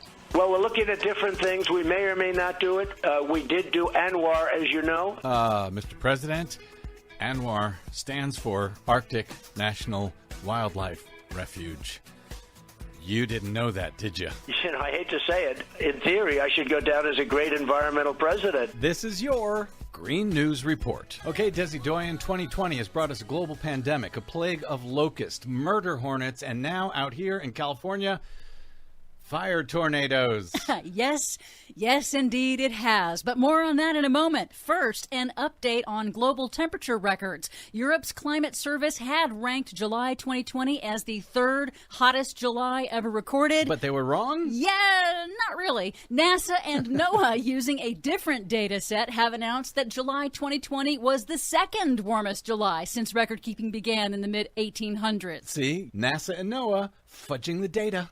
The 6 warmest Julys have all occurred in the past 6 years. We also have the earliest 11th named storm ever recorded in the Atlantic hurricane season. Tropical storm Josephine, now spinning safely away from the U.S., beat 2005's Hurricane Katrina by 10 days due to unusually warm and, in some areas, record warm oceans. The U.S. is enduring an outbreak of wild extreme weather. 75,000 Iowa residents are still without electricity more than a week after that derecho, a wall of severe storms hundreds of miles long, knocked out power during a heat wave. It also destroyed 13 million acres of Iowa's corn crop. And for folks who don't know, a derecho is just a huge, like a hurricane in the middle of nowhere. A hurricane on land. Yep. An exceptionally intense heat wave in the west is generating hazardous smog pollution and exacerbating wildfires in Colorado, Utah, and California, forcing emergency planners to scramble to arrange safe shelter for fire evacuees amid a pandemic. In Northern California, a massive wildfire spawned fire tornadoes, literally tornado-force winds caused by the fire. And California's Death Valley National Park appears to have hit 130 degrees Fahrenheit on Sunday. If confirmed, that would be the new highest ever reliably recorded temperature on the planet. I'm pretty sure that we should have a Twilight Zone episode. Just name it 2020. In Arizona, crucial southwest monsoon rains have failed to appear. Phoenix is embroiled in its hottest summer on record to date. And yes, all of these consequences of heat are directly linked to man-made global warming, according to CBS News meteorologist Jeff Berardelli. You know, climate change is definitely contributing to this heat wave. In fact, the West is warming faster than pretty much any other place in the United States. Meanwhile, a new study warned late last week that, as predicted, the Greenland ice sheet is now out of balance, losing more ice into the ocean every year than it gains from snowfall. The study warns that if the rate of ice loss continues to accelerate, the ice sheet will reach a point of no return. But that tragic outcome depends on choices we make today and whether governments choose to cut greenhouse gas emissions that cause dangerous global warming. That's according to glaciologist Harry Zekulari of Delft University in an interview with France 24. It's clear that there's too much ice being lost, and so there's no equilibrium. But of course, what we're going to do today and the actions that we're going to take will have a big influence on the future evolution. Also in the Arctic Circle, on Monday, the Trump Interior Department released final plans to open up more than 1 million acres of the pristine Arctic National Wildlife Refuge to oil and gas drilling, overturning 5 decades of protection for the largest remaining stretch of wilderness in the United States. Native American tribes and environmental groups have already promised to sue to stop the drilling. And Donald Trump doesn't even know that ANWR is the Arctic National Wildlife Refuge. Finally, in Alaska's North Slope, where man-made global warming is rapidly melting permafrost, oil giant ConocoPhillips plans to use massive industrial chillers to keep the Arctic tundra frozen beneath its roads and oil drilling pads, literally to refreeze the soil so that they can continue drilling for the oil that is causing the warming, that in turn is causing the permafrost to melt beneath their feet. Irony is dead in 2020. For much more on all of these stories and the ones we couldn't get to or didn't want to, check out our website at greennews.bradblog.com. I'm Brad Friedman. And I'm Desi Doyen. And this has been your Green News Report.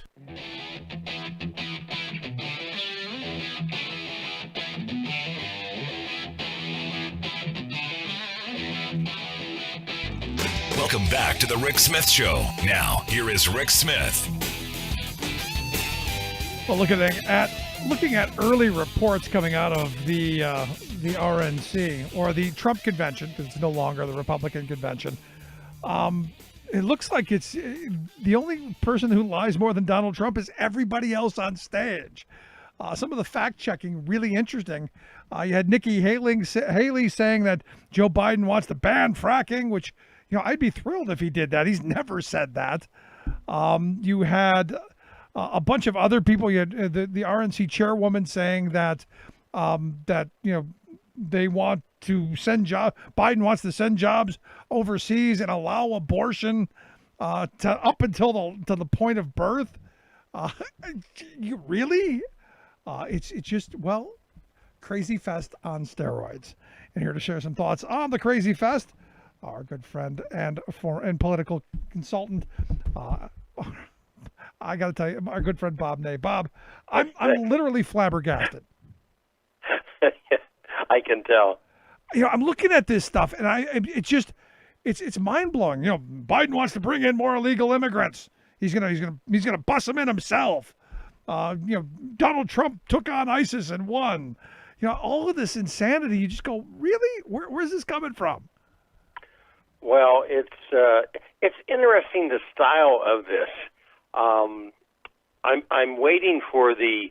I went to the 1976 Republican National Convention. Right, I was a Ford delegate, and at that convention they had. I can remember the little shows that they would put up on a screen. You know how they do that Sure. at conventions. And I saw the Democrat convention last week. Watched Democratic National Convention, the whole thing, and they had different songs or whatever.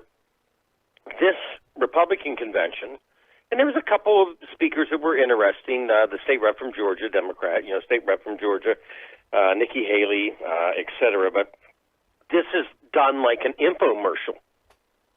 It's an infomercial so far. I was thinking more like the Jerry Lewis telethon. No, it's they're begging for money. but it's an infomercial where you have the president every third or fourth appearance here come in. He had the hostages that were 6 people that were hostages, and he was okay. How are you? And what happened to you? Then he had some workers that, and I must say, good cross section of workers. You had a custodian. She was female, African American. You had a guy that was a worker. So they had a cross section. But then the president, he had them in the White House, and then he would say, "Well, what do you do?" Then they would kind of tell why they like him. And this is happening every third or fourth speaking slot. But like I said, it's like an infomercial. Yeah, it's crazy. I was looking at some of the speakers. Obviously, Tim Scott of South Carolina. Right. Like you said, Nikki Haley. The crazy congressman from Florida, Matt Gaetz. Jim Jordan from Ohio, Scalise, and of course the gun couple. Evidently, the gun couple are going to speak as well. Well, I watched that, and the gun couple talked, through what happened. Now they focused on the fact that there was a woman who had, what the air horns. She had a megaphone, and they said she was elected and is going to serve because she's from a Democratic district and she's a Marxist. Now, this is the first I've heard of this, but they identified her as an official Marxist, and she's going to be in Congress. And they related that, that the Democratic Party is taking over the Congress with backing Marxists. Is basically what you didn't even pull a gun control thing out of it. It was a matter of Marxists and how you have to defend yourself. And then his wife said that basically they're coming for you in the suburbs is what they're doing. They're coming for you in the suburbs, both with your house and also coming after you. You're not going to be immune. They would be the mobs, quote, the rioters, quote, they're coming after you. And again, they focused on a lady, and I honestly, Rick, I never have heard this before. I don't know who she is, but they focused on a lady that came with a megaphone in front of their house, and she was screaming, they said, and she's a Marxist, and she's now going to be in Congress, and that's what the Democratic Party is going to do. They're going to infiltrate, basically from within. Yeah, and so let me get this straight. So the justification is there was someone with a megaphone screaming, so I needed to bring out my AR-15 and I needed to point guns at them? Yeah, and they said, they came through, their gate, et cetera, et cetera. but it really wasn't focused. I mean, yes, they brought up the issue and they were arrested and they had the right to have the gun, but it wasn't. I can't define it as a gun control piece or an anti-gun control piece. I can't define it that way. It was more of the way it was worded and the way they spoke. It was more of, here's a Marxist lady that got all the way to our house, and she is a member of Congress. She's going to be a member of Congress, and she's a Marxist, and they're going to come after you, and they're infiltrating and changing Congress from within with Marxists. That's what I took out of it. It didn't even go towards the gun issue, honestly. Well, it's a fear thing. Be afraid. They're coming. Yeah, that's my point. It's a fear thing, with it. And so far I've been watching it. Like I said, I haven't seen the glitzy production that the Democratic side had. Not yet. Yeah, I got to tell you, I really wanted to be at I this kind of like convention. glitzy production, okay? So I'm going to admit that. Yeah, no, but look, I'm sure they didn't spend a lot of money because it's got to go into their pockets. But this was the convention I really wanted to go to, because in Cleveland 4 years ago, it was a madhouse. So it was just this cavalcade of crazy characters walking around, and having access to them was incredible. So I mean, now would be just amazing to hear folks like that, and ask them why they're afraid. Now it's just just a show they're putting on, just a video. But I'd really like to ask these people why.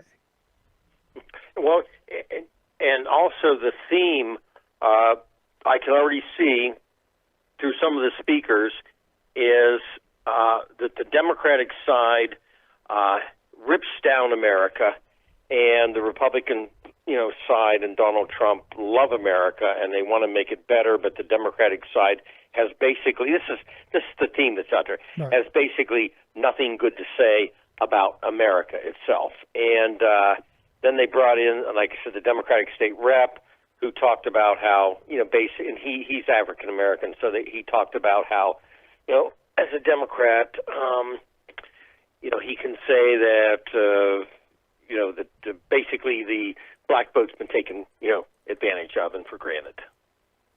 You mean the guy who had the portrait of Robert E. Lee in his office? Right. Okay. Well, hey, they got a couple. I mean, but today you had more than 20 Republicans come out and say they were endorsing Joe Biden. So I guess you had to have a couple of defectors on.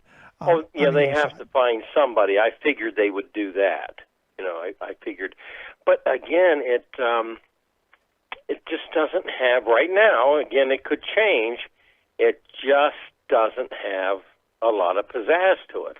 No, really doesn't. Not much zing. No, it doesn't. I mean, it's all about Trump, though. I mean, it's all about feeding his ego. Well, this is a Trumpian convention. This is honestly, it's not as much about it's not about the Republican Party. It's about Donald Trump. And again, every time you get a couple of speakers, Rick, it flashes to the president himself saying something to a group of people. There's the hostages. There's the workers. He's all throughout it. Now, normally, as you know, when you have been to conventions, as you and I have, or you watched last week the Democratic National Convention, they would have some film clips of Biden, but not Biden himself all the time. Right. This is every third deal or so is president himself, and it's going to continue that way, as I understand it. No, I mean this is one of those things that you hear people talk about fascist leadership, authoritarian dictator kind of stuff. This is pandering to dear leader. This is the Republican Party basically surrendering, and as I said at the beginning, there is no more Republican Party. This is the Trump Party. The fact that they came out today and said we're not going to have a party platform, and whatever Donald Trump wants, we're in favor of. Just kind of goes. It is what it is. Right. Have you ever heard of that before? Has that happened before, where there hasn't been a party platform, where they didn't even try? No. I mean, we've always had party platforms. Both parties have them. You vote on aspects of them. You vote on the whole platform, and everybody fights to get their end of it in. But you actually do have an official party platform. Of course, granted, they don't mean anything. Right. But, you at least go through the exercise of saying, hey, these are our core values. Basically, they're saying we have no core values. We worship at the feet of dear leader. Right. And you do it, again, you vote on it to stand on record. Now, not everybody within these parties agrees with everything, but you do have an official position of a platform. That's crazy. The other thing is Trump's going to speak each night, I guess. Supposedly, from what I've read, he's going to speak each night. Has that ever happened before? Not that I know. I cannot recall a time where every night they would speak. Now, at Republican national conventions and Democratic conventions I went to in the past, I've been to more, Republican conventions. You have the candidate; they'll come on and they'll do a film clip of a candidate, right? You save the candidate. Now, Joe Biden did what I call a cameo. I think last week before he did the main talk, but he did a cameo, or he and his wife. But I cannot ever recall a convention where every night the candidate speaks, and normally in these conventions it's saved for the end. Yeah, that's the big moment. Always saved for the end, of course. The bride's coming to the stage. They kind of have taken that part of it away. They should have used clips. They could have. This is the other point I wanted to make about why I keep saying infomercial. When the president was in the White House with the hostages, right? Right. It was live. In other words, he's standing there and they're looking at the camera and they're talking, and he moves to the next one and the next one. You would normally have done that in a different style, where you have a film clip of the president talking just to these people versus a rehearsed. Okay, now it's your turn. How did we save you? Say nice things about me now. Yeah, how did we save you? That's how they did it. So it was him live. If they did clips of meetings that maybe he had with them, and they showed a clip of it, it would be a different ball game. Yeah. So he has now been live 3 or 4 times tonight already, talking basically directly. And again, to me, that's unprecedented. You can do this in different styles, but it's a very strange style, because by the time you get to the last night, there is no, oh wow, there's the candidate. Now you're going, you again? It's not there. No, I mean, you got these hostages that you're basically holding hostage. Going, say something nice about me now. I mean, this was an opportunity, and I thought they would. This is entertainment. Last week it was a well put together series of clips and different things and music, and it's an entertainment thing too. Come on, we know it is. Everybody kind of enjoys that part of it. Well, if they do that more this week, I think it'll help them. The feel good stuff, because this is an opportunity. If they continue like this, it's going to be like, okay, all right, Yeah, there you go. But here's the thing. I mean, you've got all of these Republicans coming out now endorsing Joe Biden. There was a long line of that, and you've got Michael Cohen, his former fixer, coming out now saying that he's going to team up with this American Bridge group to have some mudslinging going on, saying that Trump can't be trusted and no one should believe a word he utters, because he was his right-hand guy. That's not good news for the president. Mm-hmm. Yeah, well, of course they'll attack Cohen as he went to jail and blah blah blah blah blah, and they'll counter with that. It's true. Doesn't mean he's wrong. I'm curious if Cohen will survive that. I'll tell you why. Believe me, I can tell you firsthand. I was taken into a room, pointed at, and because I was under the Bush administration, when I was incarcerated, and I was pointed at and told point blank, you will not talk on radio. If you do, you will be disparaging the office of the Attorney General, and you will go back to solitary confinement in West Virginia. I mean, I was told point blank. Wow. So, and that was when I was in the halfway house situation. So with Cohen, he better be careful, because they can step in and use that whole deal. He's got to make some money on the book. Got to drum up that support. Also, your state of Ohio, evidently there's a lawmaker there, a guy named John Becker, Yes. who has drafted 10 articles of impeachment against your governor over his treatment of the COVID-19 thing. Thoughts? Well, all of this is coming internally from Republicans. I doubt that the Democratic side would actually. This is going to be a little bit reverse.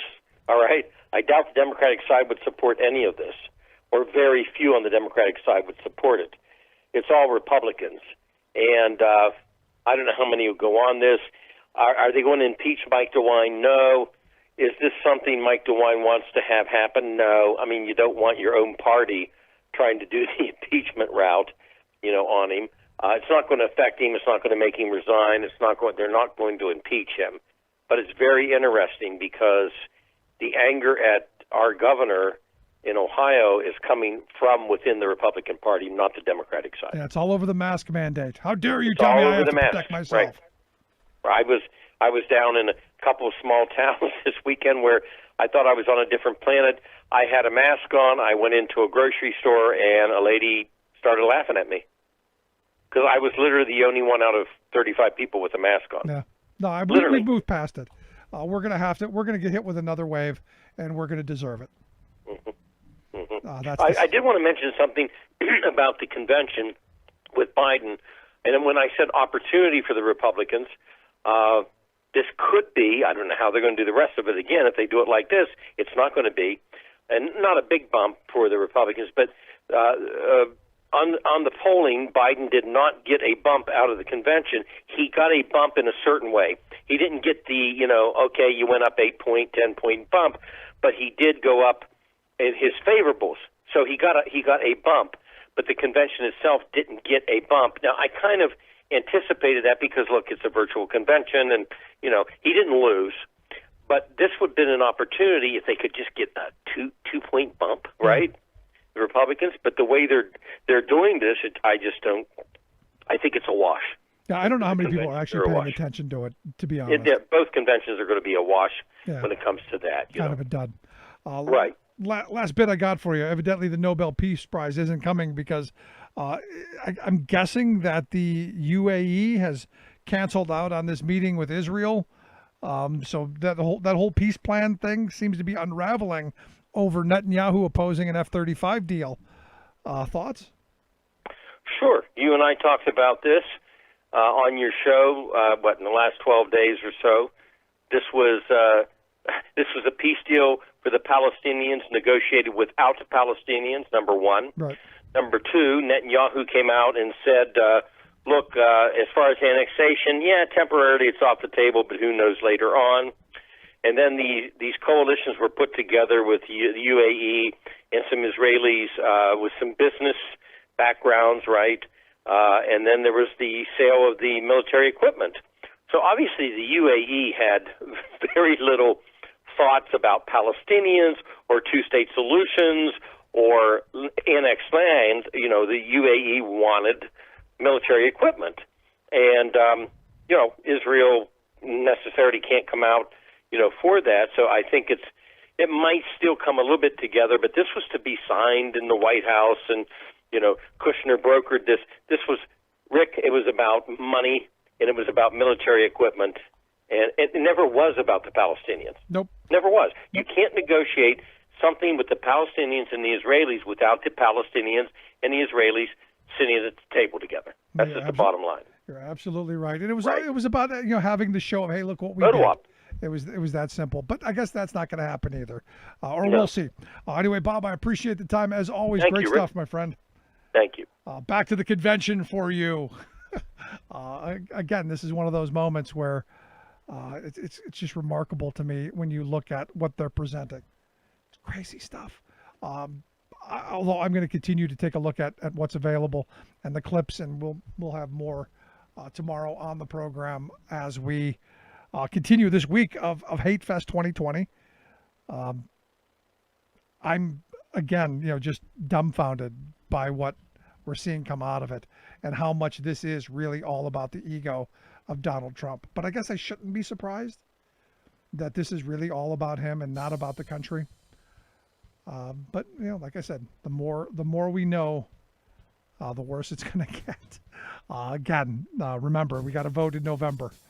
If you missed any of today's program, thericksmithshow.com. That's where you go to get the podcast. The Rick Smith Show app on the smartphone. Take the program on the go wherever you go. And as always, you can email me, rick@thericksmithshow.com. Stay safe, stay sane. Come back again tomorrow. Thanks so much for being here. We'll see you back here next time.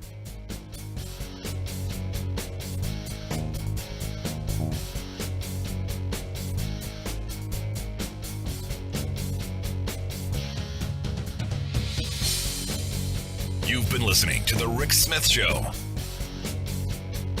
Email Rick at rick@thericksmithshow.com. Until next time, this has been The Rick Smith Show, where working people come to talk.